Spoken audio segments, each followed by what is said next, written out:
जैन कुरैशी ने कहा कि अचकज़ई साहब और राना सनाउल्लाह की मुज़ाकरात के हवाले से बातचीत हुई है, तो क्या पेश रफ्त है इस मसले पे? ये बड़ी खबर है, बताइए।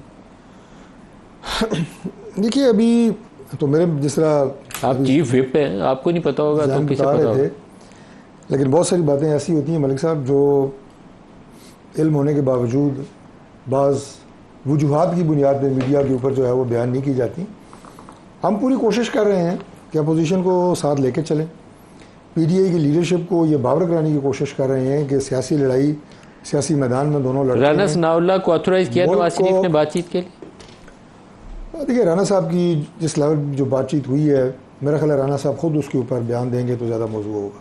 अच्छा, ये सारे चीज़ें हमें ना वो हॉकी में डॉज मारते हैं ना, ये डॉज मारने की सारे नहीं, देखे ना, सीधी स्टिक से भी रोटी स्टिक से भी मुझे अगर कोई जिम्मेदारी सौंपी जाएगी राना साहब को मिलाने उसके हवाले से मैं बेहतरीन आदमी हूँगा कि जो आपको डिटेल दे सकूँ। अगर कोई और बंदा मेरी जिम्मेदारी के बारे में बात करेगा तो अच्छी बात भी नहीं है और पूरी बात भी नहीं करेगा। टेक्निकली भी वो ठीक नहीं है, अखलाकन भी ठीक नहीं है और टेक्निकली भी ठीक। अगर दो जमातों की बातचीत हो रही हो, आप चीफ विप हैं, अभी ख्वाजा आसिफ कौमी असम्बली में तकरीर कर रहे थे, तो आपको तो इसके ऊपर बैकग्राउंड होनी चाहिए। दो जमातों से तो बात तो हम अक्सर करते रहते हैं, आज भी करके आए हैं, आज भी हमारी उनसे गपशप हुई है, बहुत सारी चीज़ों के ऊपर बातचीत हुई है। तो ये तो आज किन चीज़ों पर बातचीत हुई है, हमें वही बता दें खबर। आज जिन चीज़ों पर बात हुई है वो बता दें। आज असम्बली के कुछ मामला थे, कुछ कमेटीज़ के मामला थे, बहुत सारी चीज़ें पेंडिंग थी। आपने जॉइंट सेशन बुलवाना है इस हफ्ते कि नहीं बुलवाना? जी, जॉइंट सेशन बुलाएंगे इस हफ्ते 28 को। मैं डेट तो आपको कंफर्म नहीं कर सकता, लेकिन जॉइंट सेशन इस हफ्ते होगा।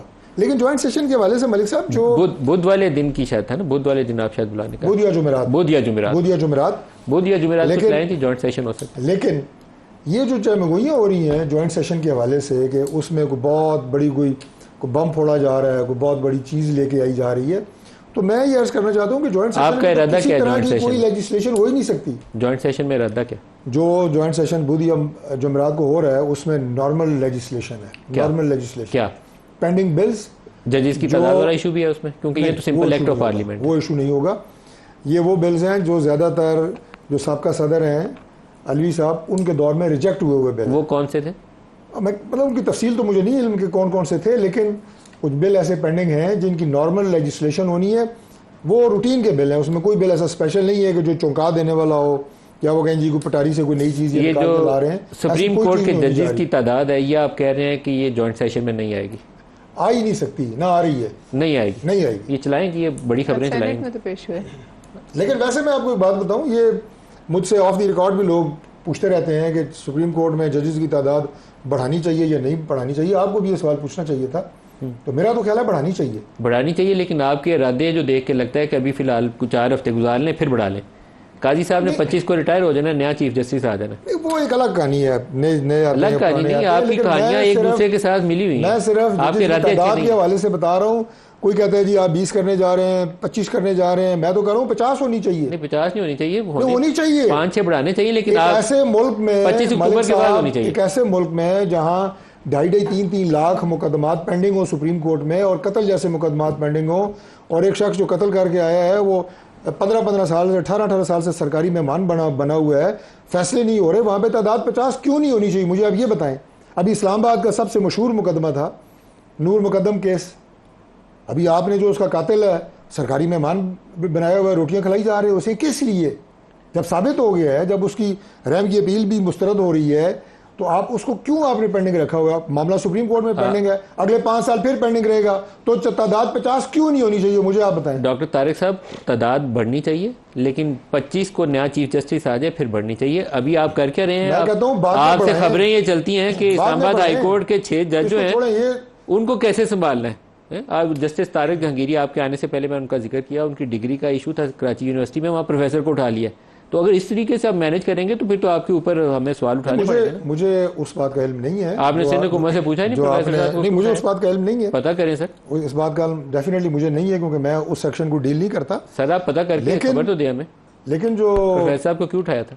नहीं, अगर प्रोफेसर साहब को उठाया तो किसी ने उठाया तो ठीक नहीं किया, लेकिन ये कि मामले की मुकम्मल छानबीन होनी चाहिए। सर छानबीन होनी चाहिए कि किसने उठाया और क्यों उठाया। सिंध पुलिस ने उठाया। सिंध पुलिस से पूछ के बता देंगे आपको। सिंध हुकूमत साथ बैठी है, सिंध हुकूमत भी नहीं बताया। हाँ, ये जवाब दें, बताएंगे क्यों उठाया। तारिक फजल साहब के कहने पे उठाया। नहीं हाँ देखिए कंफर्म है ये खबर, ब्रेकिंग न्यूज लानी पड़ेगी नहीं, मुझे। नहीं बात असल ये है कि इसमें देखिए सिंध हुकूमत का तो डायरेक्ट कोई मोटिव इन्वॉल्व है नहीं, या उनकी कोई ज़ाती इसमें इंटरेस्ट नहीं है कि वो उठा लेंगे और तारिक जहांगीरी साहब की डिग्री को किसी तरह से इन्फ्लुएंस करने का सिंध हुकूमत को कोई फ़ायदा है, ऐसा नहीं है। लिहाजा अब किस लिए उठाया, क्यों उठाया, इसके तारिक साहब इस केस में बराह रास्त बेनिफिशियरी हैं, इसलिए इनके ऊपर नहीं, हम तो नहीं है, मुझे नहीं मालूम, हम नहीं है, लेकिन सिंध हुकूमत तो नहीं है।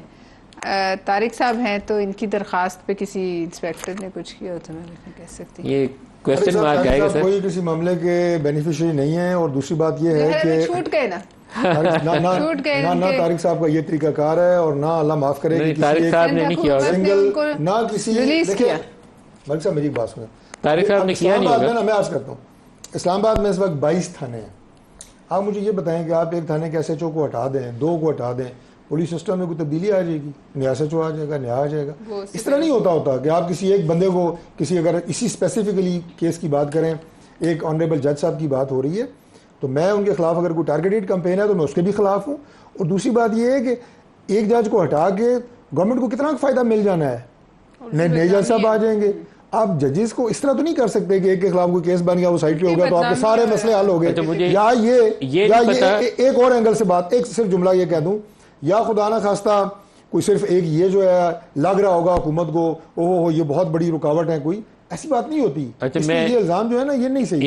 एक मुझे ये नहीं पता कि इसके पीछे करवाने वाला प्रोफेसर साहब को करवाने वाला कौन है, लेकिन ये मैं कह सकता हूँ कि ये तारिक फजल चौधरी साहब का काम नहीं है, ये मैं कह सकता हूँ। अब मुझे ये नहीं पता कि मुझे मोहसिन नकवी से पूछना है, ये मुझे पता नहीं, जिस मर्जी से पूछे। लेकिन आप मुझे आपने आपका ये स्टाइल नहीं है बंदे उठवाने वाला, इसलिए मैं आपको गुंजाइश दे रहा हूँ इसमें। लेकिन ये काम अच्छा है, आपको मजम्मत करनी चाहिए इसकी, बल्कि तारिक जहांगीरी साहब को फोन करना चाहिए इसके ऊपर कि आप उनके साथ सॉलिडेरिटी का इजहार करें। पहले भी कहा है कि उनकी